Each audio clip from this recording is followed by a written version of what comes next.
2007, Tel Rehov, northern Israel.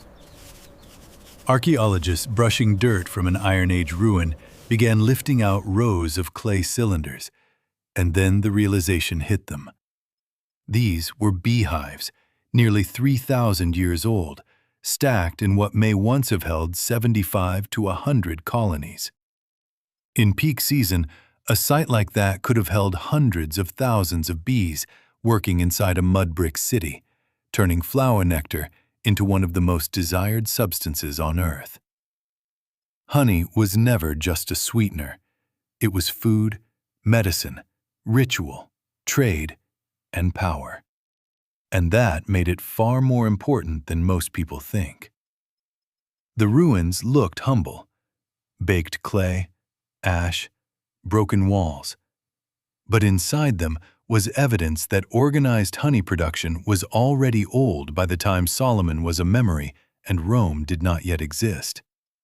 A sweetness so valuable that people risked falls, stings, hunger, war, and eventually empire to control it. That sounds small now. It was not.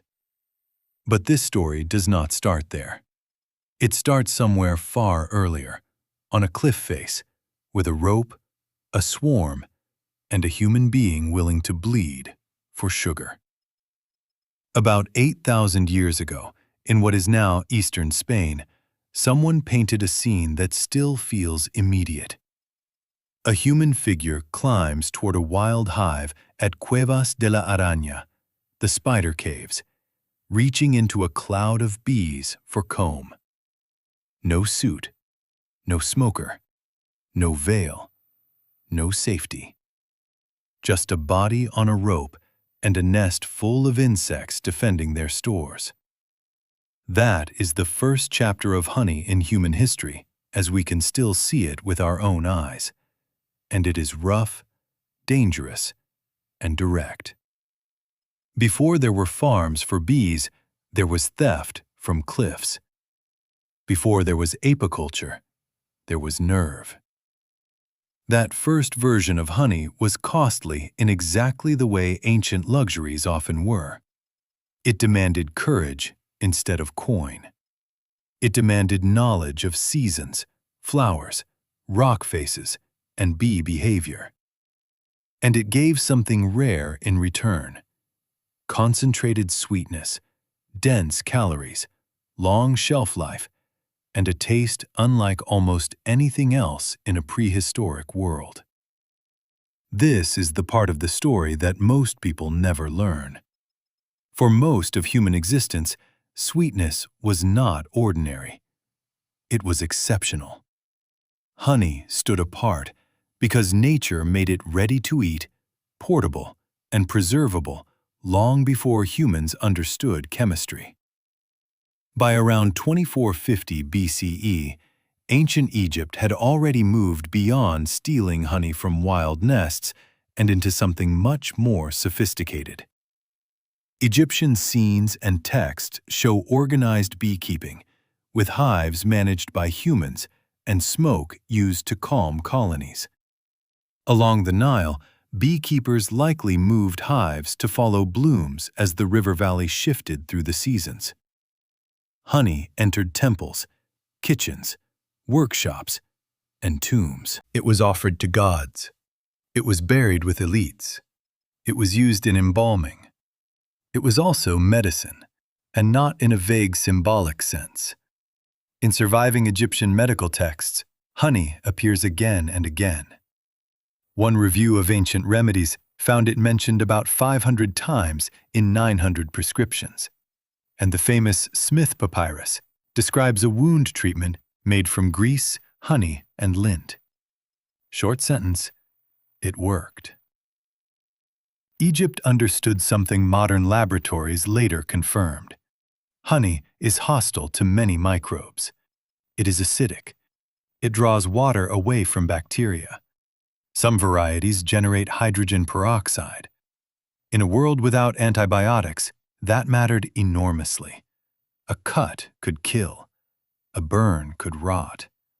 A soldier, laborer, or mother with an infected wound had few good options, and honey was one of them.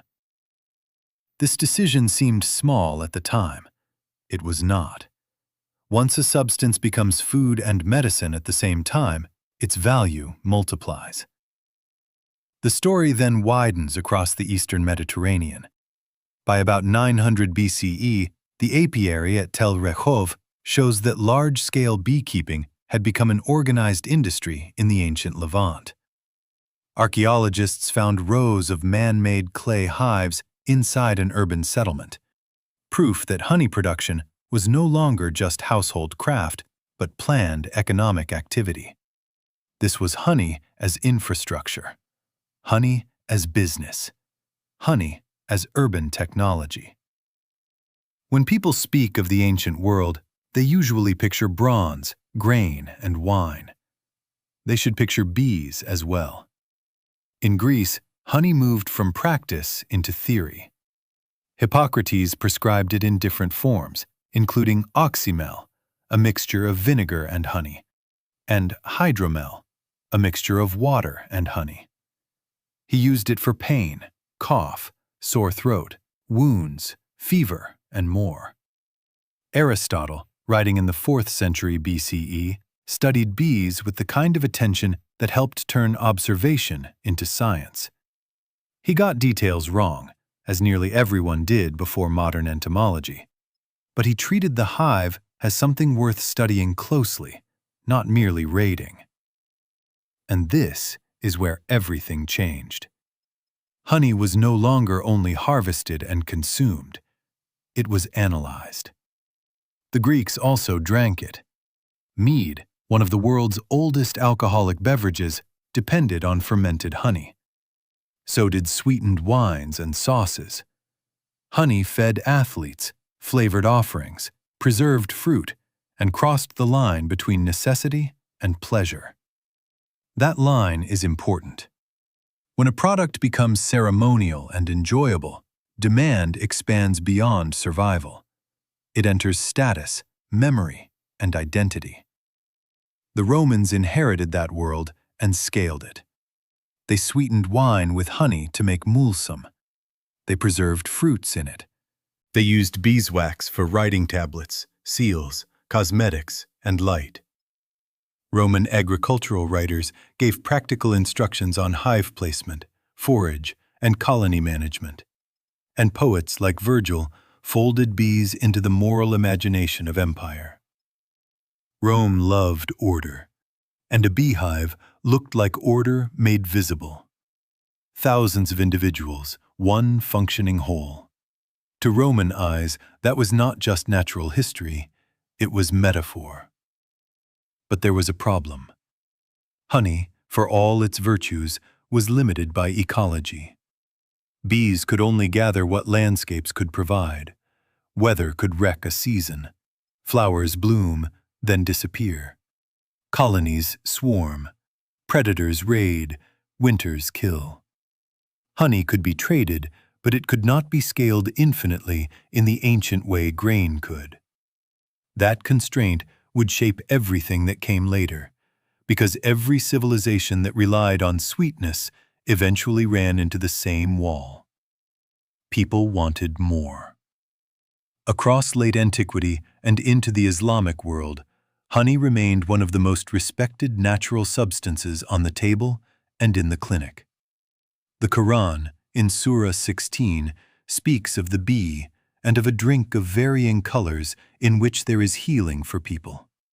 And that language mattered because it fixed honey not only in diet, but in sacred imagination.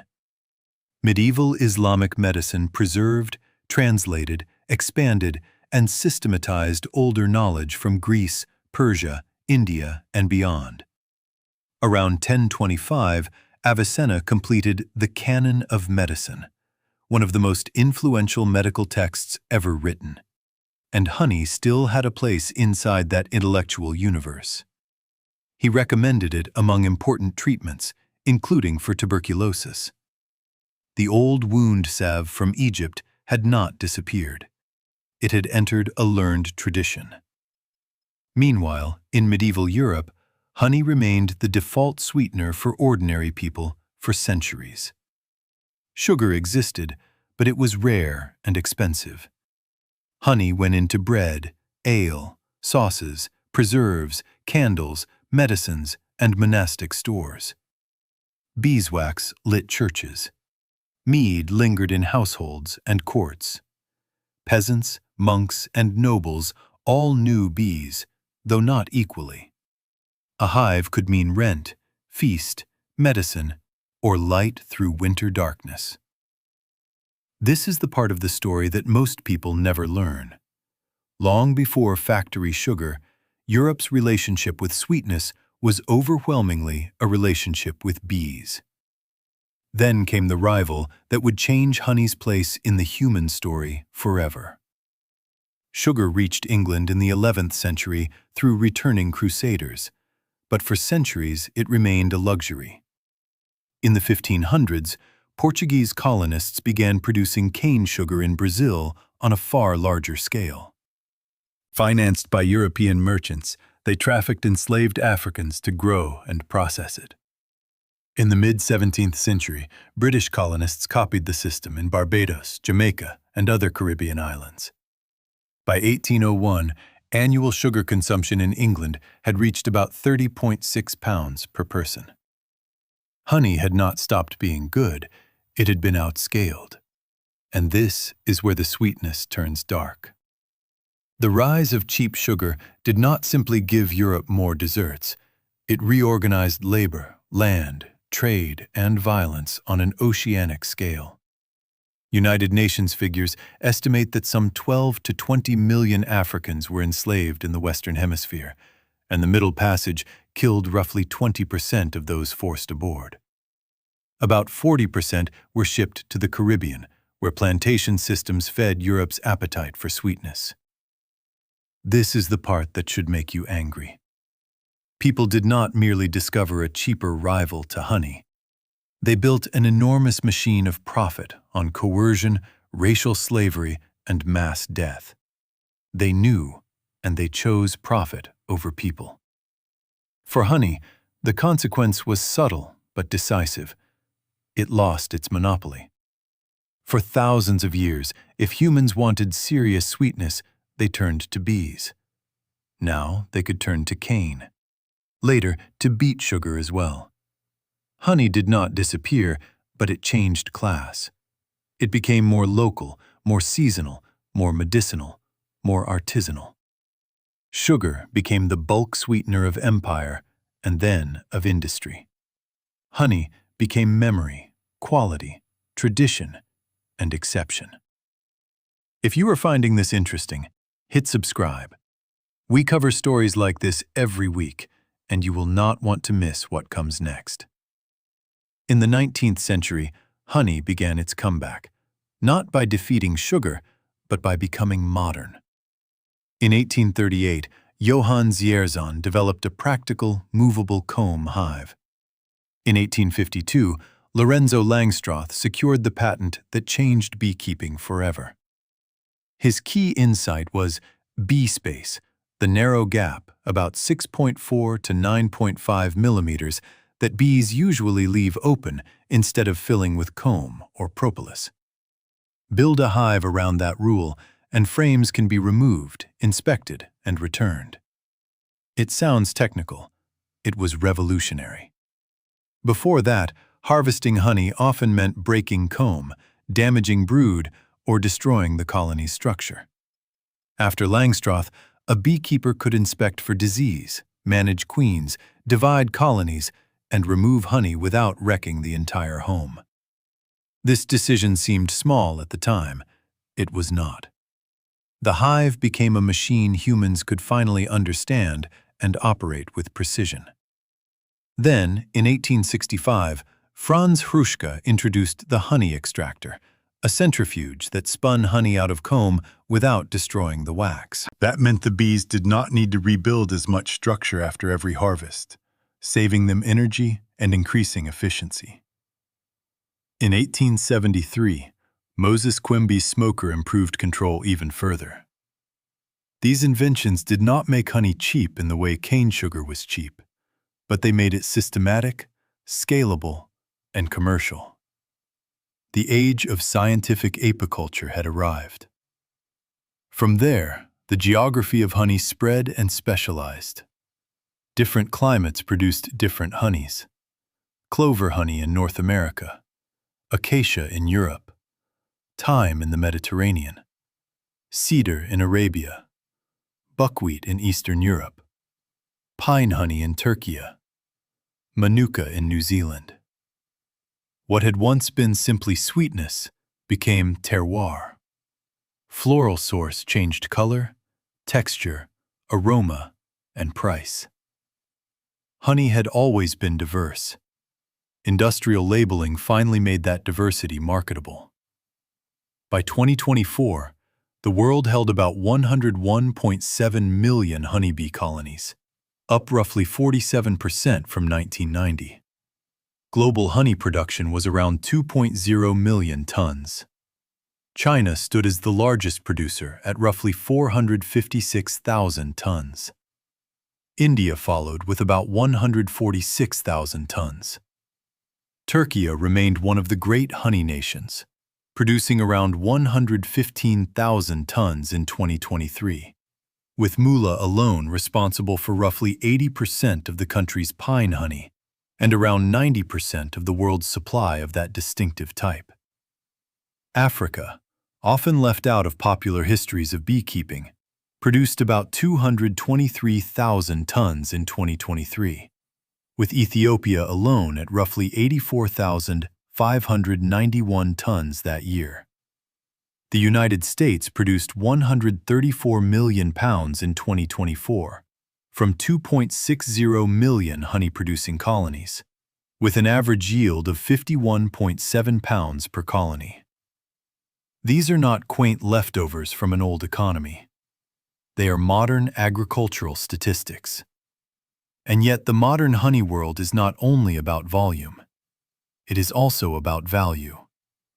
In New Zealand, bulk monofloral manuka honey exports reached a record 1,471 tons in 2024, up 54.3% from the year before. The average bulk export price was 26 New Zealand 90 cents per kilogram, while retail pack monofloral manuka averaged 53 New Zealand 47 cents per kilogram. That gap tells a much larger story. Honey today can be commodity, luxury health product, branding exercise, and national export strategy all at once. This is the part of the story that most people never learn. Honey has also returned to hospitals. Modern medical-grade honey must be sterilized, standardized, and kept free from contaminants. But when it meets those standards, it is used in wound care, burn treatment, ulcers, and dressings designed to control infection. Some studies show partial thickness burns healing about 4.68 days faster than with conventional dressings. Researchers are even building honey into hydrogels and other engineered wound care materials. The ancient Egyptian wound salve did not vanish. It came back wearing clinical packaging. But there was a problem, and it is larger than honey alone. Bees do more than make sweetness. According to the FAO, nearly 90% of the world's flowering plants depend on pollinators, and 75% of the world's most important crops rely on them for fruits, vegetables, nuts, and seeds.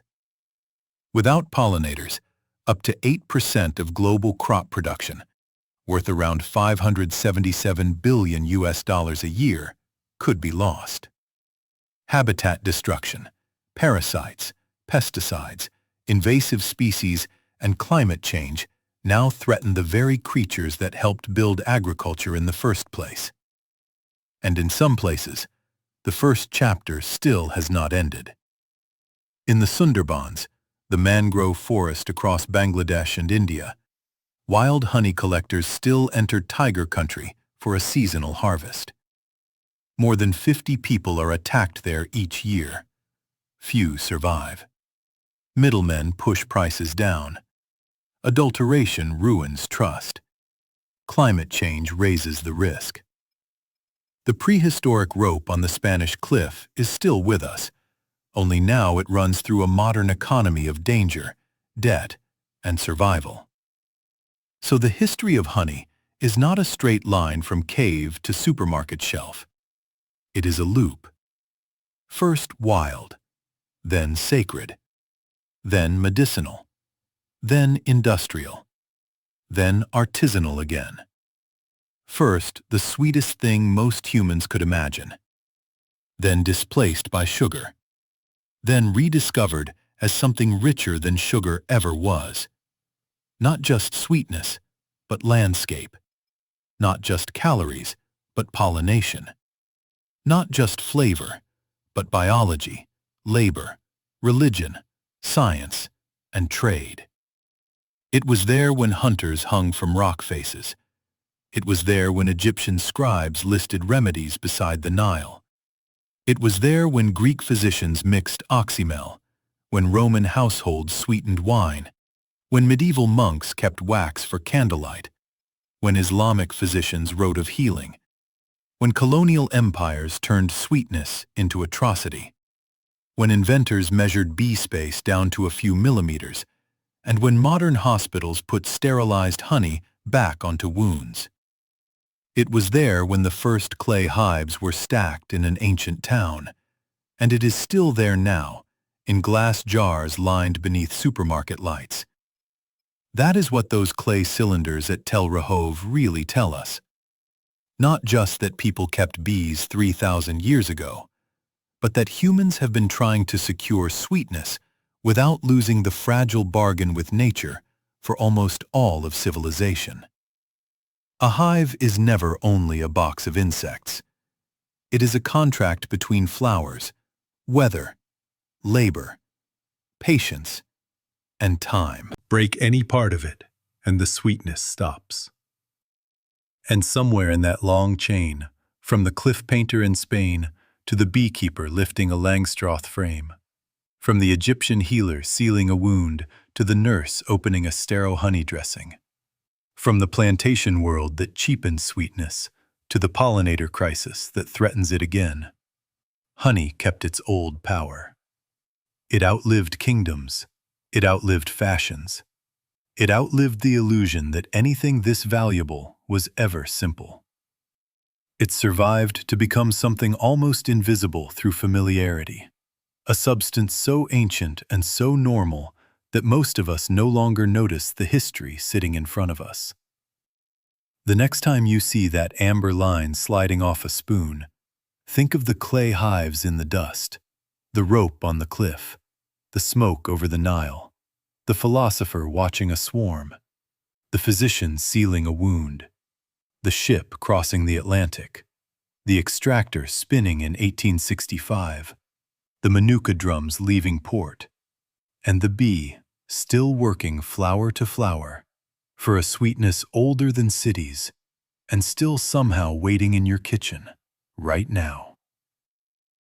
If this story surprised you, subscribe for more deep dives into the hidden histories behind everyday things.